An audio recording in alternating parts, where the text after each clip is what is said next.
Okay, what'd you guys think about the book? I thought it was too disturbing and graphic for my taste in books, but what about you, Maddie? Well, it was pretty disturbing when they said that she got whipped when she was pregnant. Yeah, that was bad. I didn't really like the time jumps, how they would go from like, I don't know, whatever year they were in, and then they'd go like 40 years before that. It was Like really their confusing. flashbacks? Yeah, it was really confusing because like, I don't know, the entire book seemed kind of rushed to me. Like the story was just like boom, boom, boom, and then the book just ends. Yeah, I don't like the slavery. I feel like slavery was just like, I feel like it was bad in the first place, but like the way that they like really laid it out was pretty bad. Yeah, you didn't get to see like the fluffy history book version.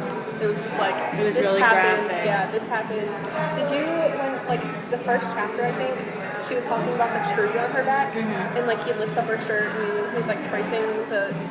I didn't realize that was like her whip marks until like the third or fourth chapter, and then I was like, oh, she wasn't talking about like an actual tree. It's like magical realism. You thought it was a tree? Yeah, I thought it was Like a tattoo or something? No, like she was talking about how like the roots of the tree and like the branches and the leaves, but she wasn't talking about a tree at all. She was talking about like being beaten when she was a slave. And That's like, not funny. Why are you laughing? Yeah, it was pretty bad. yeah, It was sad. it wasn't. I don't think it was a sad. Like I think this book was like a good book to read to like really see how it was. I don't know. Like relate, I guess. Yeah. Like, you can really connect. I feel like it should have been a history book rather than a Like like. English book because it was like the story it told was like really compassionate. Yeah, it was sad. I thought. I mean, in my opinion, I thought it was really sad.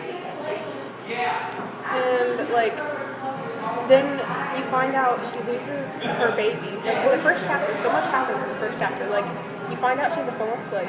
Her two oldest children, the two boys, run away because the house is haunted by this dead baby. And then the younger daughter is just there by herself, and she's so lonely. Isn't it her older daughter? That's 18. You know, her older daughter is 18 later in the book, but like in the first chapter, her younger daughter is like 8. Oh.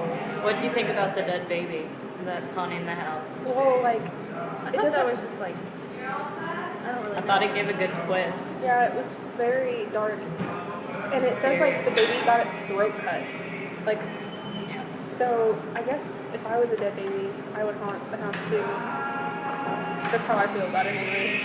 Makes me like remember like Ghost Hunters or something. Yeah. Like I could relate to that. And like, have you ever read Time for Andrew? No. Oh, well, it's like this book about this boy who goes to his great uncle's house, and in the attic upstairs, it's like his twin or whatever, but it's like 40 years before, and he died of like measles or something like that, and the boy who's actually real has to save him. So like, that's magical realism too. Well, I think this book's magical realism because none of this could actually happen in real life. Yeah, I thought it was a good book for magical realism. I thought it like kept you like going and like wanting to know what happened. Yeah, I felt like this book, even though it was magical realism, it was like more realistic than like Water for Chocolate. Yeah, like, you just could like relate to it a lot more than like Water for Chocolate. That's like Water for Chocolate was just like, Also magical realism. yeah, it was just like way like none of everything in that book, it would like never happen. Like I could never relate to it. But in this, like I learned so many things about slaves that I guess I could somewhat relate or like connect to it. So it already like know. Yeah, like gave you kind of historical background too. Yeah. Okay, so what are some of the symbols that you guys noticed? Well, I mean, Okay, one of them I noticed was Sweet Home, like the plantation. Oh yeah. And how I felt like that symbolized like the road less traveled. Had she not been brought from Africa to this plantation, I don't feel like her life would have been completely different, like Cee's life. And then later on, like the way she couldn't remember her life, I felt like that was also a symbol because she was trying to like block everything bad that had yeah, happened she out was of her trying to life. like subtract the bad memories from her life. What about Paul D? And Do you think he was a symbol in any way? I think he was like the guiding light and angel for Cee. Like he helped her. Yeah. Like, yeah, he helped her in a way that like no one really could. Yeah, because he understood where she came from. They were from the same place. And his inability to love, along with, like, Cee doesn't remember how to love. And Paul D can't. I think that like she doesn't remember how to love because like she never like saw her mom, so she never like could connect and have that mother-daughter relationship. so like that could affect her throughout the story. Do you think that also affected her children? Yeah, because like she she knows how to be a mom, but then she doesn't. Like, I think she's too wrapped up in her own stuff, really. Yeah, but she doesn't remember any of her old stuff. I think she's trying to remember it, not. Like she's trying to, like, so what you're saying is she's trying to find herself through her memories, and maybe that'll help her be a better mother. Well, I think she's discarding her children while she's trying to figure out how to be a better mother.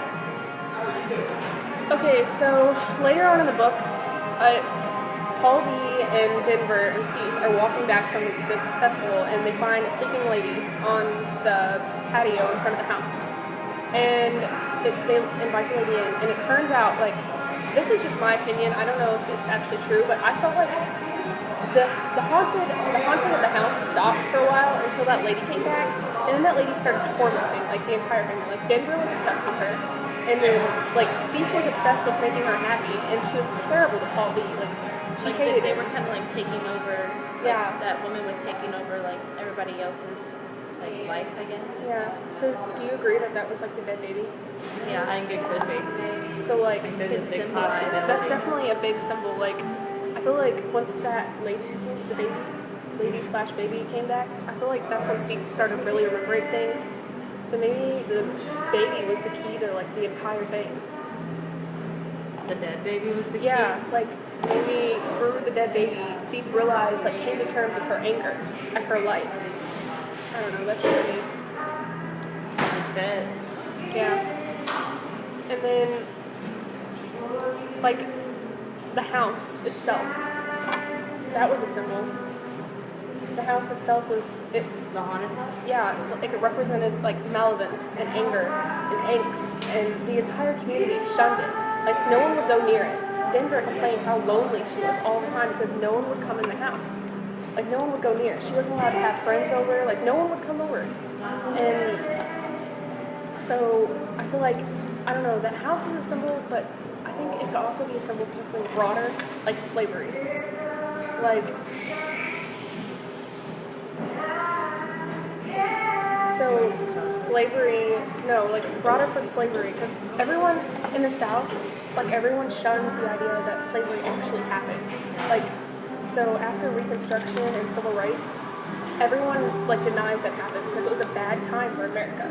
So maybe Toni Morrison is trying to say that this house was like slavery itself. That's what I feel like, because it was so fragmented and so broken, and that's the way slavery was. It was just a bad idea from the get-go. I would never have thought Yeah. that, but it's actually really good. Like, I see that. Slavery like tears a person apart, and that's like what the book is all about. And then, okay, let's start going to the end of the book. Of course, everyone gets older. Paul D is cast out by this mystery woman who I'm assuming is the baby embodying her. And Denver is tormented by this lady, but Seek is still obsessed with making her happy. And so Denver gets a job, and the school teacher, I'm not sure what role he plays because he's like kind of in and out there. And then the moment the book ends where Seek mistakes Denver's boss and runs out there trying to kill him, and then the lady just disappears, beloved disappears, like she's gone.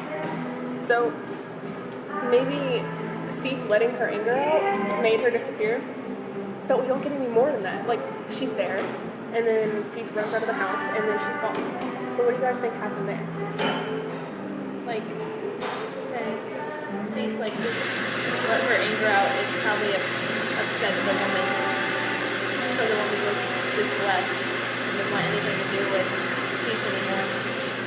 So maybe, like, as long as Seek was under her control and sad and depressed, Yeah. that she had control. Like if she didn't have any, like if Seek was not happy herself, she just made the woman happy. So she was a parasite on her, like, anger and depression. Yeah. That's a good idea. It's a good thought. What do you think, Emmy? I think this whole thing is really weird. It's magical realism. I know, I think they made it to a point where, like, will give me nightmares. I don't know. Okay, well, it's been a good meeting. It's been a good meeting. Good to see you, Shelby. Yeah, good to see you. Good to see you, Maddie. Oh, I know. Oh, Okay, yeah. awesome.